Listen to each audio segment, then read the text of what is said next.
پیارے حضور، خاکسار کا ایک سوال تھا۔ آپ کو بہت سے لوگ بے شمار دعا کے لیے ہاتھ لکھتے ہیں، تو جیسا کہ آپ نے کل کے خطبے میں بھی فرمایا تھا کہ جون سی ٹیم ہے داغ کی وہ بھی کافی پریشان ہے، تو اسی سلسلے میں اچھا ٹھیک ہے بتا دو۔ اسی سلسلے میں سوال یہ تھا کہ آپ کی خدمت میں کتنے عرصے بعد خط لکھنے چاہیے دعا کے لیے؟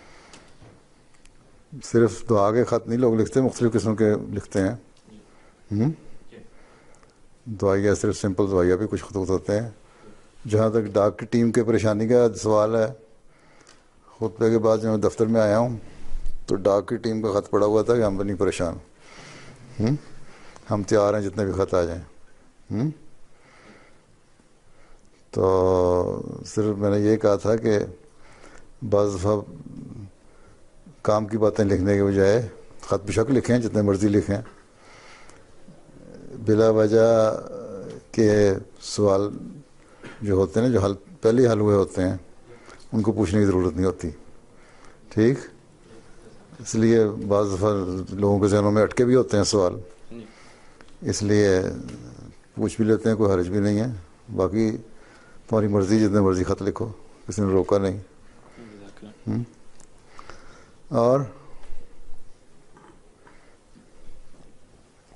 پیارے حضور، میرا سوال تھا کہ آپ بہت یعنی کہ دوروں پہ بھی جاتے ہیں اور ویسے بھی آپ کو یعنی کہ کام آپ بہت زیادہ کرتے ہیں، تو میرا یہ سوال تھا کہ اگر آپ کی تقریریں ہوتی ہیں یا جو خطبات ہوتے ہیں ان کی تیاری آپ کیسے کرتے ہیں؟ کیونکہ ہم تھوڑا بھی کام ہو تو ہم تو سٹریس میں آ جاتے ہیں۔ تو اچھا، بس یہی فرق ہے، سٹریس میں آنے کے باوجود میں کر لیتا ہوں اللہ کے فضل سے۔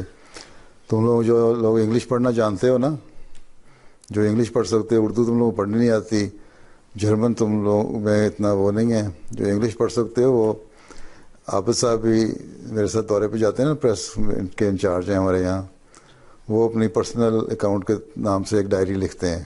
انہوں نے پیچھے جرمنی کے سفر کی بھی 3 قسطوں میں ڈائری لکھی ہے، وہ تم پڑھ لینا تو تمہیں پتہ بھی لگ جائے گا۔ باقی یہ ہے کہ خطبے، تقریریں وغیرہ، نوٹس وغیرہ اسی دوران وقت نکال کے میں آپ ہی بنا لیتا ہوں اللہ کے فضل سے۔